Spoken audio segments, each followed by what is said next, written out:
Okay, so we will continue with text number 8, chapter 2. Arjuna is speaking to Krishna here. Nahi prapasyami mamupanadya yachokam uchosanam indriyanam avapi bhumavapasanam vidam Rajyam Suranam api chadi patyam. Okay, so we'll do the word for word. You can repeat after me. Na, do not.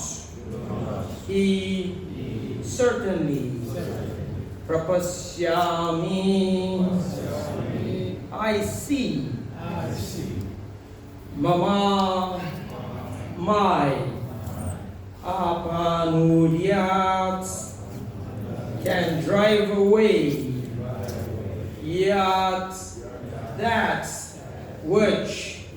Sokam, lamentation. Uchosanam, drying up. Indriyanam, of the senses. Avapya, achieving. Bhumo, on the earth.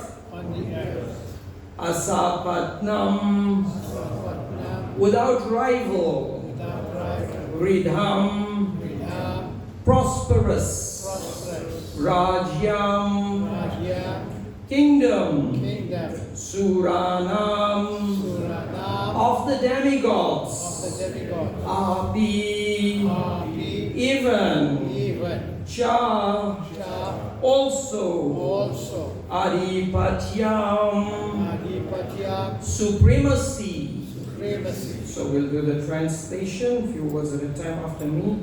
I can find no means to drive away this grief, which is drying up my senses. I will not be able to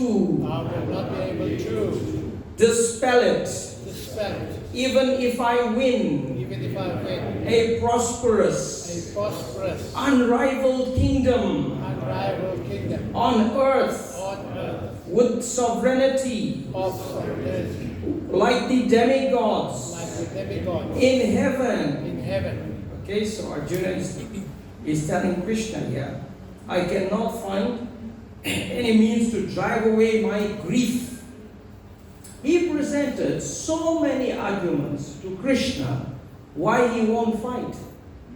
First he told Krishna, Senaya ubayo madera dastapayame achyuta. Please take my chariot between these two armies so that I may see those present here who I may fight with. Now you say you came to fight, put the chariot, now you come in another story. You don't want to fight. You'll find just now Krishna will start laughing, he'll smile.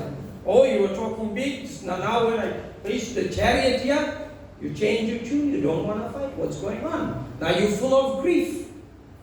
Why are you full of grief?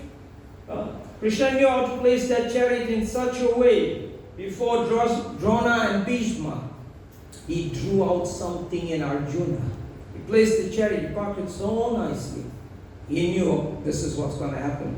Because you'll find in the verses coming up, Krishna is known as Rishikesha. He's the master of the senses. He knows what to do, how to do, and what will be the result. So he can deliver his Bhagavad Gita for the benefit of everybody. Okay? So we read a purport by Srila Prabhupada. Okay? Although Arjuna was putting forward so many arguments based on knowledge of principles of religion and moral codes, it appears that he was unable to solve his real problem without the help of the spiritual master Lord Sri Krishna. So what was his argument for not fighting? So he was saying that if this war goes on, what will happen? So many people will die. He said the woman will be unprotected. If the women are unprotected, unscrupulous men will take advantage and exploit the women. Okay? And from that will come unwanted progeny, unwanted population. From that, there'll be a decline in religious principles because there'll be no guidance for this unwanted population. And from that, he gave a reason. We are in the Pita Paksh. Now, do Pita Paksh. Pita means ancestor. What's a Paksha? Yeah. Paksha is a phase of time.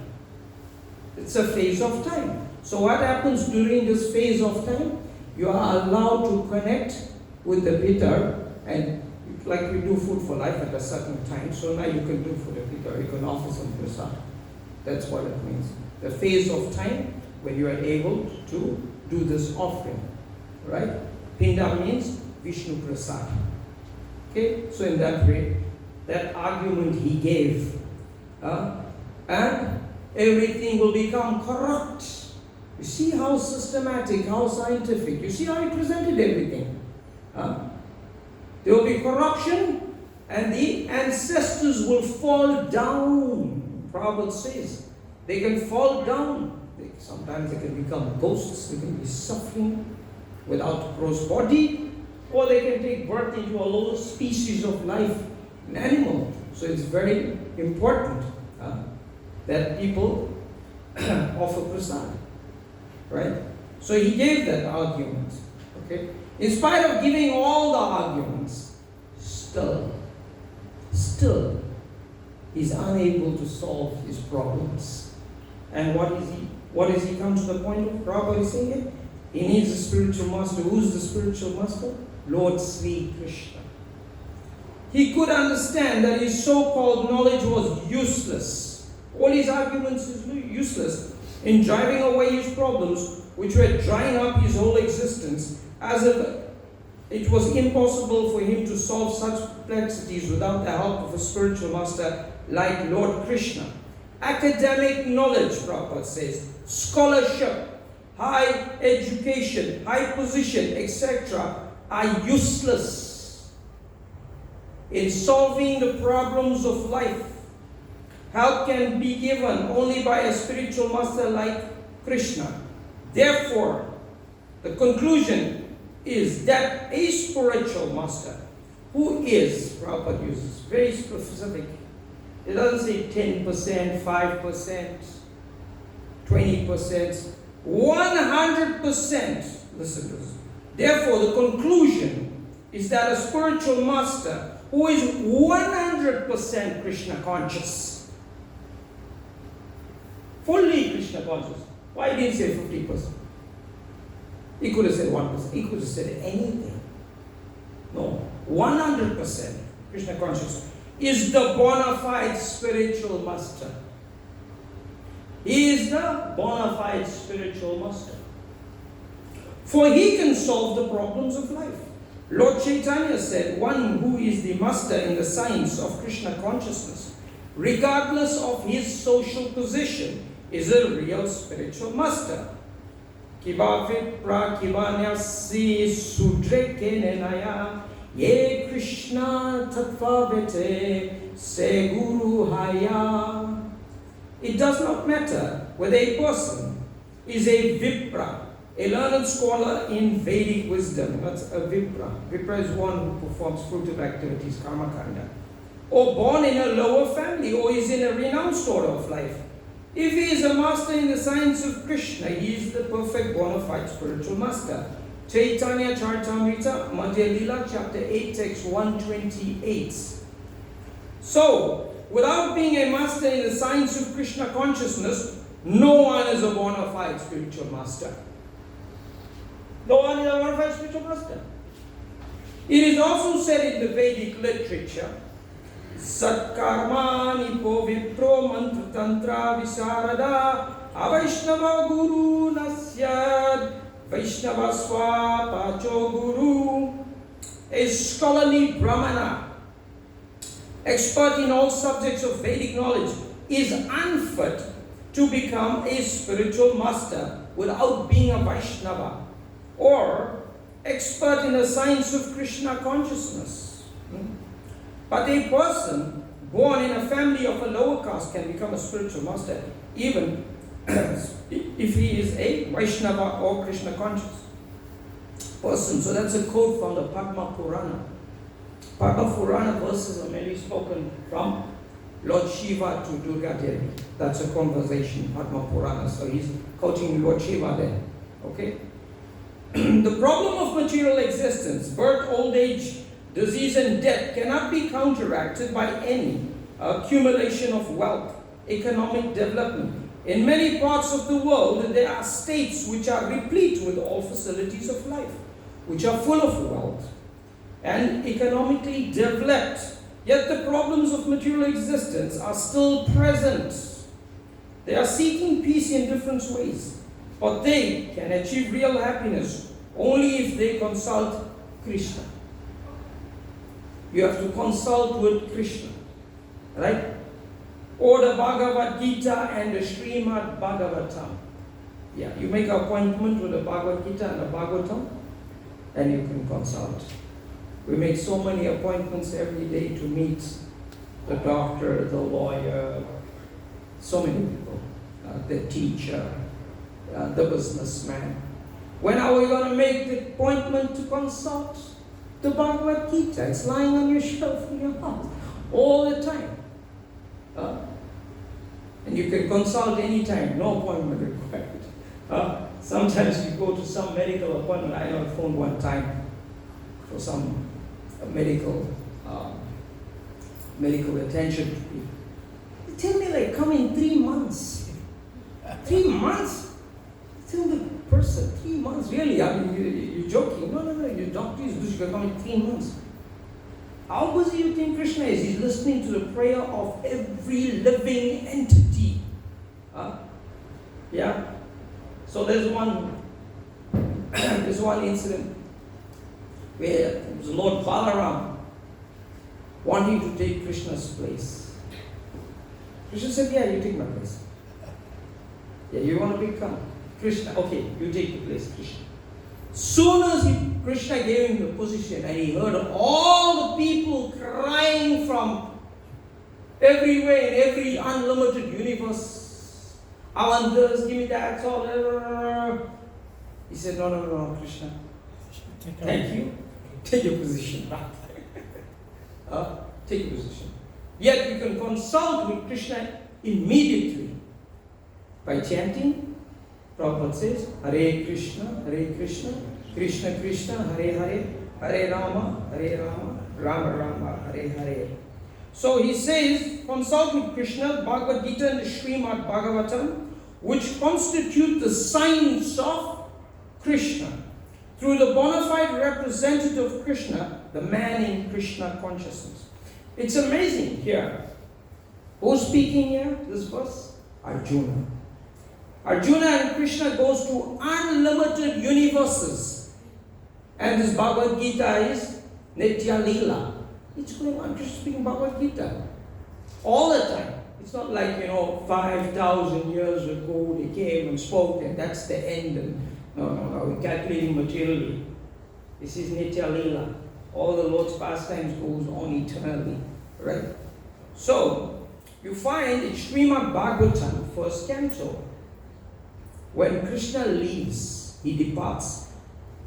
Before Krishna departed, someone was standing around the corner and waiting for him to leave. Soon as Krishna steps out, he's gonna step in. It's his time. The personality Kali. Kali-yuga. People say something. It's Kali-yuga, now what can we do? So many things are going on. Soon as Krishna leaves, Kali is waiting around the corner. You step out, I step in. You'll find in Srimad Bhagavatam, all of that has taken place. Arjuna becomes so depressed that his dearmost friend, Krishna, has left. There are so many things that go on when the Lord left. Wolves were howling. There was impurities falling from the sky. The deities were crying in the temple. Everyone was miserable. What did Arjuna do? What do you think?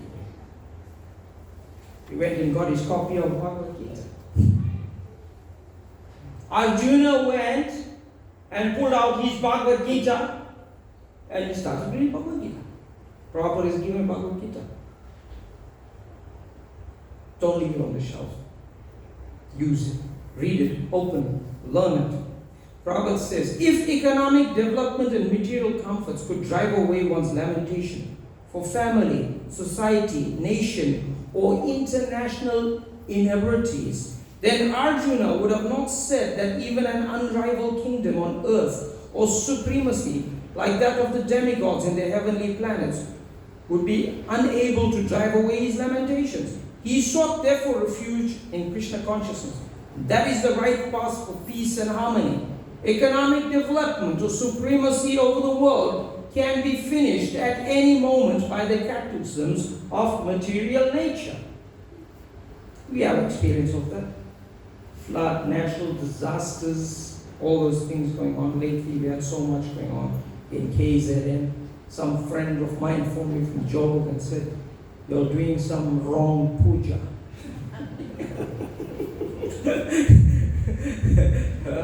Why KZN is getting it like this? You must do some puja. I said, okay, thank you. Economic development or supremacy over the world can be finished at any moment by natural nature.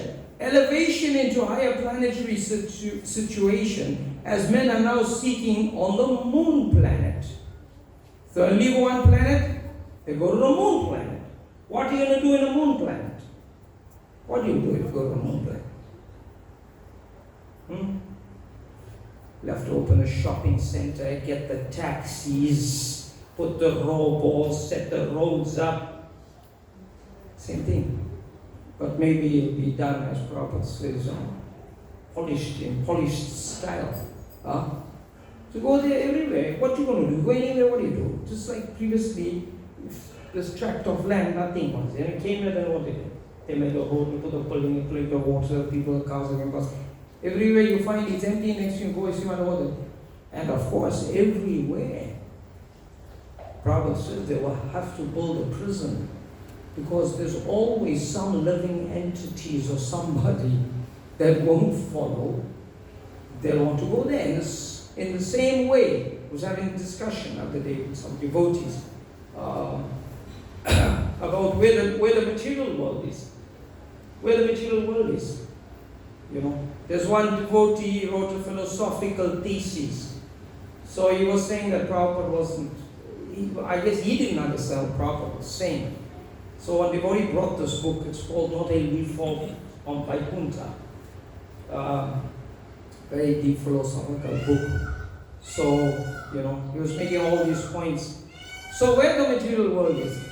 So they're having this discussion, ask them where's Westworld Prison? Because material world is the fort of Durga Devi. She runs it.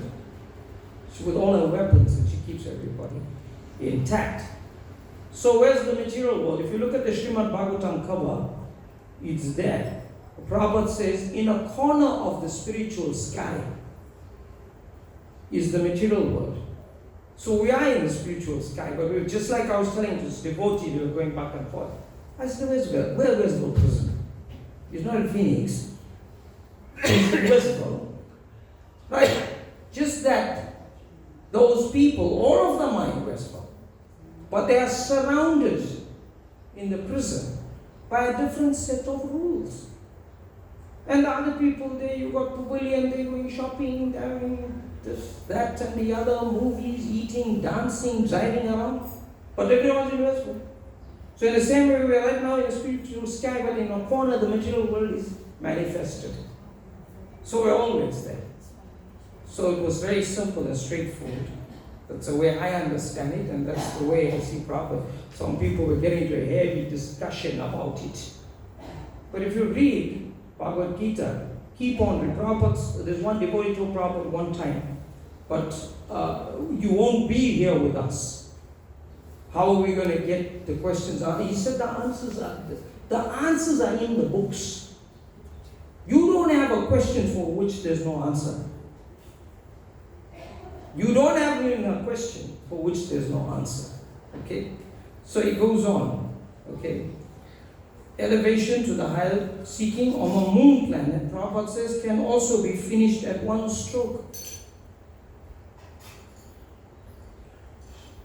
Shri Prahlad Missionary Bhagavan Ki. Curtain will open at 12:30. I was talking to RT and Iti Prasad. Okay. You remember, was it somewhere around 86, 87? NASA sent one spacecraft and that thing blew up. You remember? You can Google it. Huh? You remember? The teacher was it. Sorry? A teacher was it. Okay. Yeah. So all these attempts are there. Okay. So why want to go everywhere? Why are we moving everywhere? Move from this planet, this side, that side, everywhere. We need to go to it. We want to find a destination. Where's that destination? It is there in the Bhagavad Gita. It is described in the 16th chapter. Yashastra. What's that verse? Yeah. That the direction of the Shastra. Yashastra vidim utstrijya bhartate kamakarata na siddhim avapnoti na sukham na param gatim. He who doesn't take the direction of the Shastra Vidhi, the direction of the map to the supreme destination, na sukham, he'll never be happy. Na sukham, he'll never be happy. It's like if you're driving around, you don't know where you're driving. That GPS is going off, going around and round, it doesn't have a destination. You finish all your petrol, you get stuck, and you know what's going on. So Yashastra vidim utstija varchate kamakarata nasa siddhim avapnoti na sukham na param gatim. He doesn't have sukham, happiness, na param gatim. The param gati, the supreme destination, he doesn't attain. Okay, without the Shastra Vidhi. The Vidhi are the rules, regulations, and the directions of the Shastra. Shastra means scripture. So you take that word Shastra, it also has the word Astra in it, weapon, sharp weapon to cut through the dense forest of delusion and ignorance that the living entity is covered up with. You find there, Arjuna made a point, I cannot find any to drive away. My senses are drying up. The senses are actually spiritual.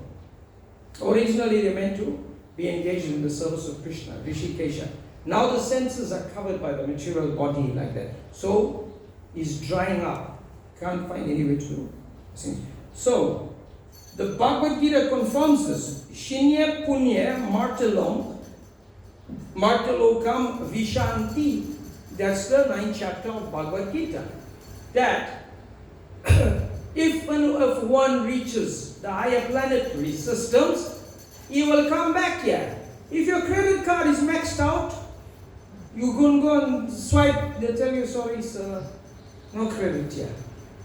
In the same way, if you got no pious credits, they'll tell you, sorry, down to the low planetary system. That's what it means. When the results of pious activities are finished, one falls down again from the peak of happiness to the lowest status of life. Okay? As described in the 8th chapter, how he can come down? He can come down in the form of rain.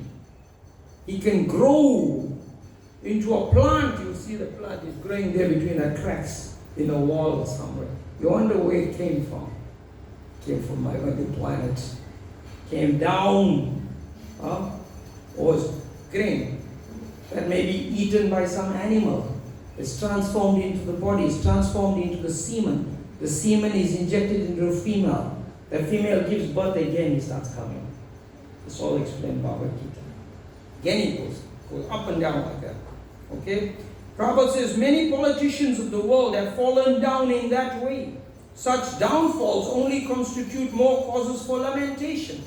Every time you try and do something good, it's always counteracted. Some way or the other. Some way or the other. Okay? I mean, previously we didn't have cell phones, we had another phone. Now you got cell phone, you got to insure it, you got to watch out and you get hijacked for it. I don't think anyone will hijack you for that old telecom phone, right?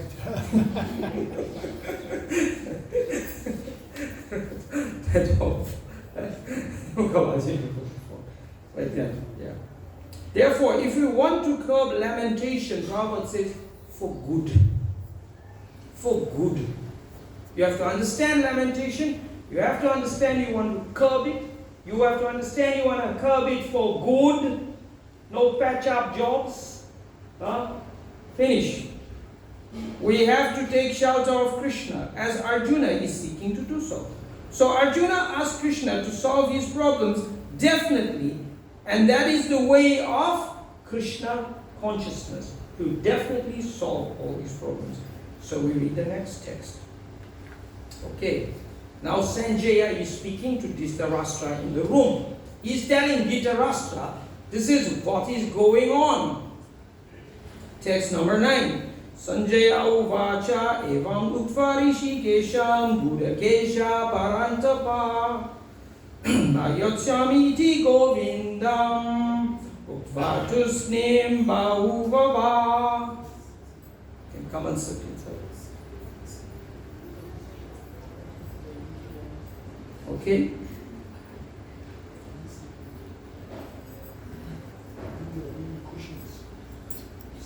Out there. You can sit on the carpet here. You're not pushing.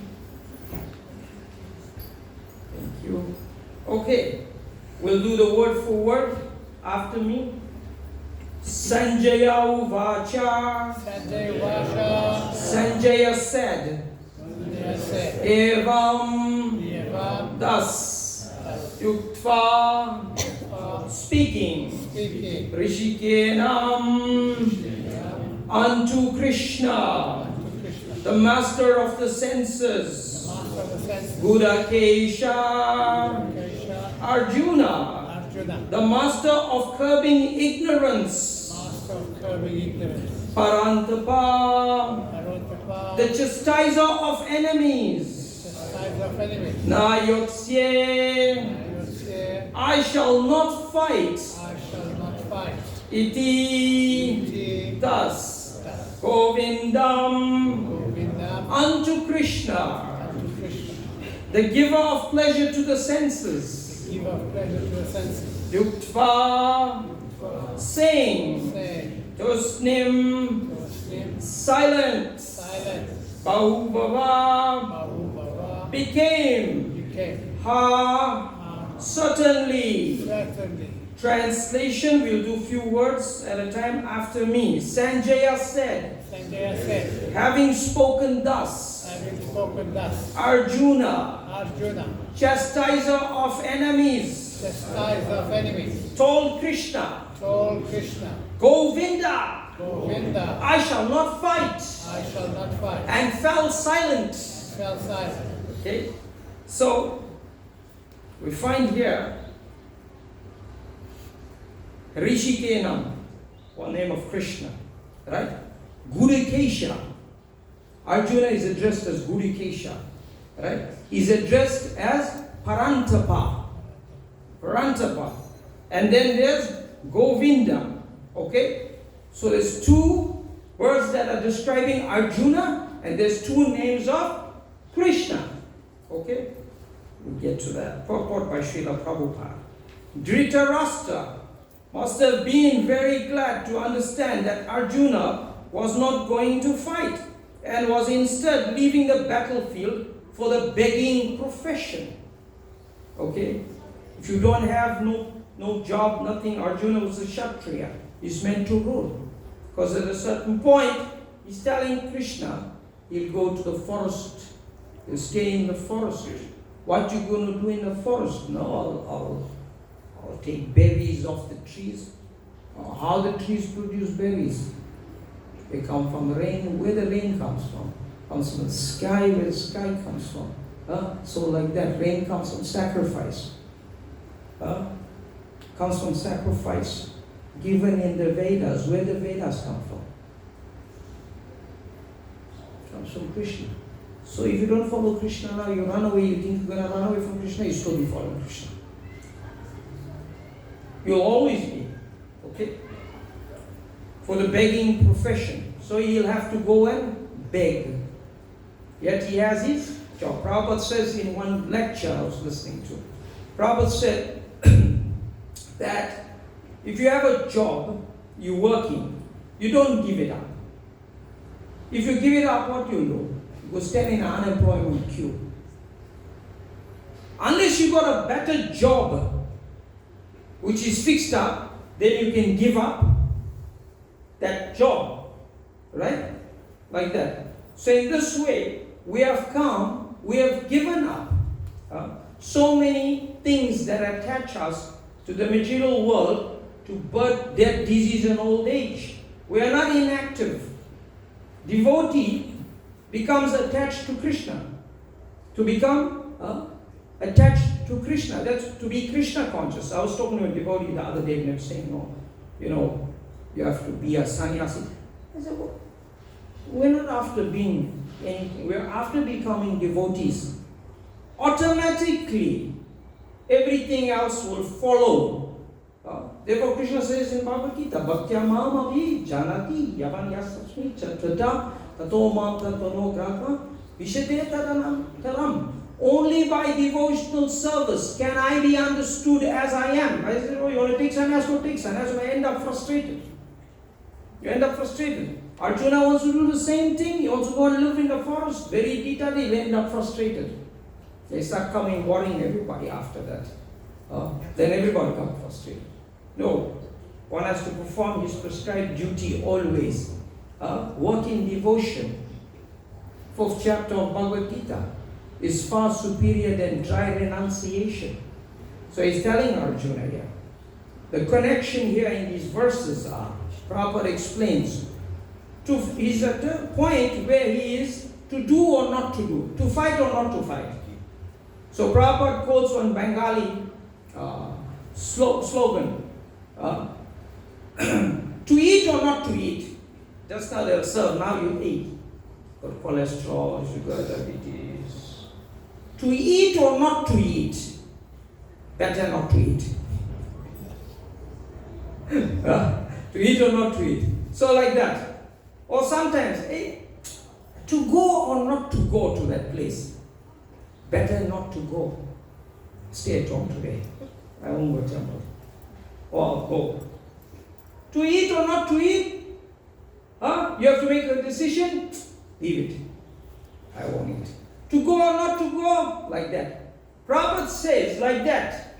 Yes, no, this, that. Prabhupada says, but when there's the call of nature, if you have to go to the toilet, there's no to not to go or to go. You will have to go. You will have to go. Your nature is a Kshatriya. Your duty is to fight. Your nature will come out. Eventually you will fight. And when you fight, without being under my direction, you will become bound by the reactions. Therefore, always act under the direction of Krishna, like that. Sometimes people in a very practical way, they think, becoming a devotee, you have to give up things. You don't know anything, what do you give up? What you got? Besides your consciousness, in the 4th chapter of Bhagavad Gita, there's one word for word there, you'll see. 5.3. Nitya sannyas, one who's always renounced. One who's always renounced, always attached to Krishna. Like that. So we have to understand what is work in devotion, how we are engaged in our prescribed duties, and how that work that we do every day is work in devotion. It is not enslavement or work. Because we use the results of that to be Krishna conscious. Rather than being a dry, frustrated renunciate and pretending that one is very advanced, is going to have a problem here. Arjuna wants to pretend to be someone who he is not. That is a problem. And sometimes even in the society of devotees, this is not presented clearly to people. And you find some frustrated person will give you the wrong evidence. Read Bhagavad Gita. Prabhupada is very clear about this point. Very clear here. Okay? So, yeah. So when there's a call of nature, you'll have to do it. To be or not to be. Prabhupada is saying here that Dhritarashtra, because Krishna, he's telling Krishna, I shall not fight. Dhritarashtra is getting happy. So we're going to have the kingdom. He's not going to fight. Now, the point is, Krishna is controlling him here. Right? And he is known as, you see in the word forward here, it says Gudakesha. Prabhupada translated, curbing, the master of curbing ignorance. If he's the master of curbing ignorance, why is frustrated? How is frustrated? Because Krishna is controlling him, sure here. One who has conquered sleep, Gudakesha, sleep is compared to ignorance in the Bhagavad Gita. Okay? So, he has to leave, go for the begging profession, he's frustrated, but here, Sanjaya, Prabhupada says in the next line, Sanjaya disappointed him again, relating that Arjuna was competent to kill his enemies by, you see this word describing Arjuna here, it says Parantapa, the chastiser of enemies. Right? He said, I shall not fight. But he's the chastiser of enemies. He's going to fight. He's going to fight. Okay? Although Arjuna was for the time being overwhelmed with false grief due to family affection, he surrendered unto Krishna, the supreme spiritual master, as a disciple. This indicated that he would soon be free from false lamentation, resulting from family affection, and would be enlightened with perfect knowledge of self-realization. Krishna is going to start now. The difference between matter and spirit. What is body, what is soul, what is consciousness. So, Krishna is preparing the groundwork here. So he will speak all this. And then he would surely fight. Thus, Dhritarashtra's joy would be frustrated. Dhritarashtra is happy now, Arjuna is saying he won't fight. Arjuna appears to be frustrated. But once he surrenders to Krishna, at the end of Bhagavad Gita, my illusion is now gone, Lord. I will take this Gandiva bow and I will wipe them out. Who's going to be frustrated after that? Dhritarashtra. Dhritarashtra is going to get frustrated. Okay? Thus, Dhritarashtra's joy would be frustrated, since Arjuna would be enlightened by Krishna and would fight to the end. Okay? Let's do verse. Text 10 here. Text 10. Okay, text number 10. Tamuvasha Rishikesha Prasan Iva Bharata Senayo Bayo Mate Vishidantam Idam Vacha. Word for word after me.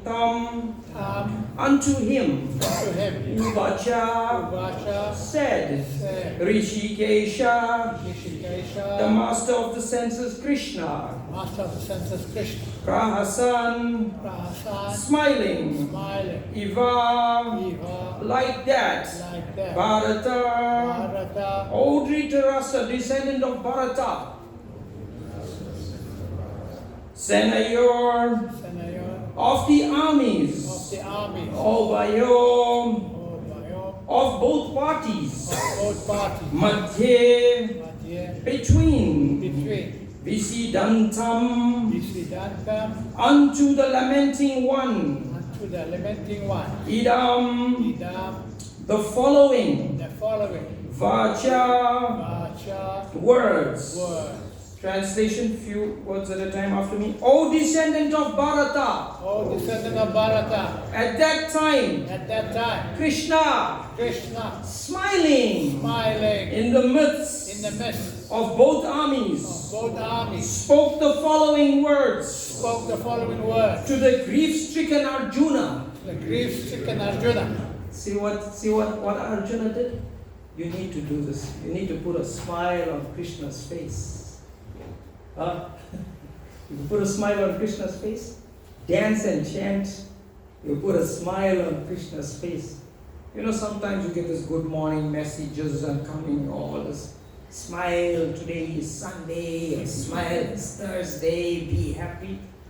Put a smile on Krishna's face. Huh? You see? And you must know, when you put a smile on Krishna's face, he's reciprocating with you. He's reciprocating with you. So, we'll read this, we've got 5 minutes.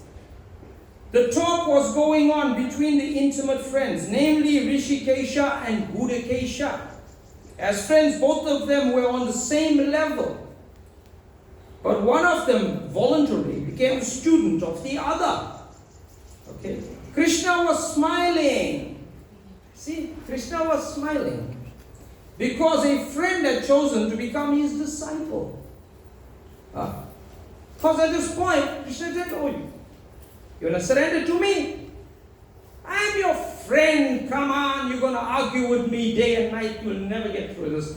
Go to Veda Vyas and Ganeshji. They do all the Vedas. Talk to them. Don't come talk to me about this. No.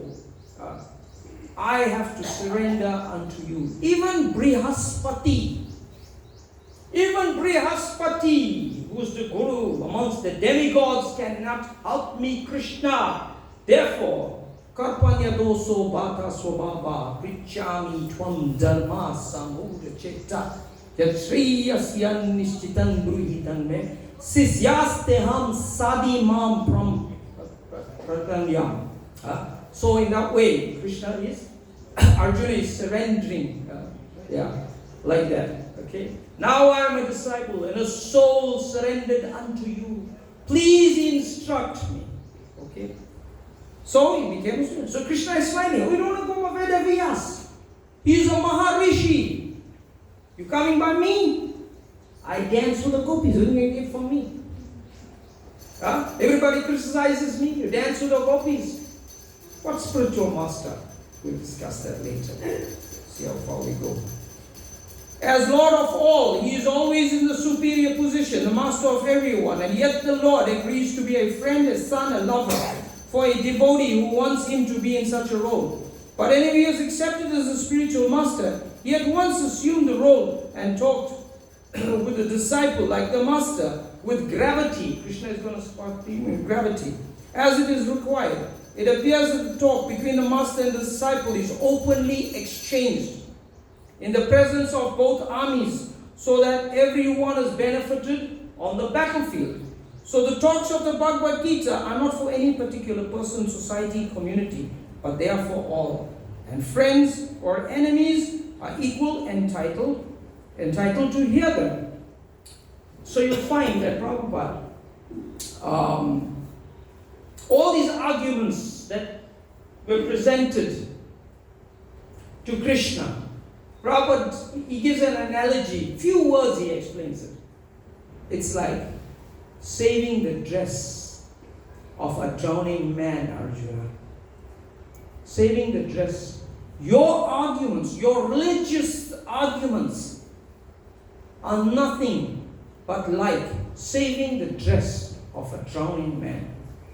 You know, they explain they got that, what's his name? Dicky.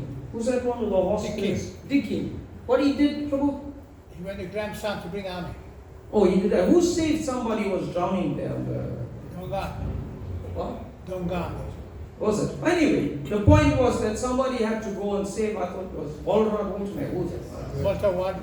Was it him? He saved the men from the ship that was... Okay, so he saved the men from the ship. So the point is here, Prabhupada is saying Arjuna's arguments are like saving a drowning man's clothes. So can you imagine those people jumped the ship and all that? He went and brought the clothes and came. And I saved them, there's his clothes over here. People say you're crazy. So your arguments that you presented to Krishna, they may be religious arguments. Krishna is going to go to the Jnana platform, which transcends all this, the difference between matter, spirit, material nature, our relationship, and the controller behind it all. Okay? So I'm going to stop there. If I can, next week we'll go for text 11. So far, everything clear we discussed? Yes. Interesting? Very good. Very good. Bhagavad Gita. Someone asked me one day what's my favorite book. I said Bhagavad Gita. Yeah. So yeah, even when you're reading so many things, you always find that you always, so many life, so many things, you always find connecting with Bhagavad Gita. Any question? I don't have a question. We don't have a question. It's fine. We're going to stop. Prabhu is ready for RT. So we'll stop at that point. Srila Prabhupada ki, Ananta Gaudiya Vaishnava Vrinda ki, Gaur Premanande. Thank you very much. Hare Krishna. Right. Praise Bhagavad Prabhu.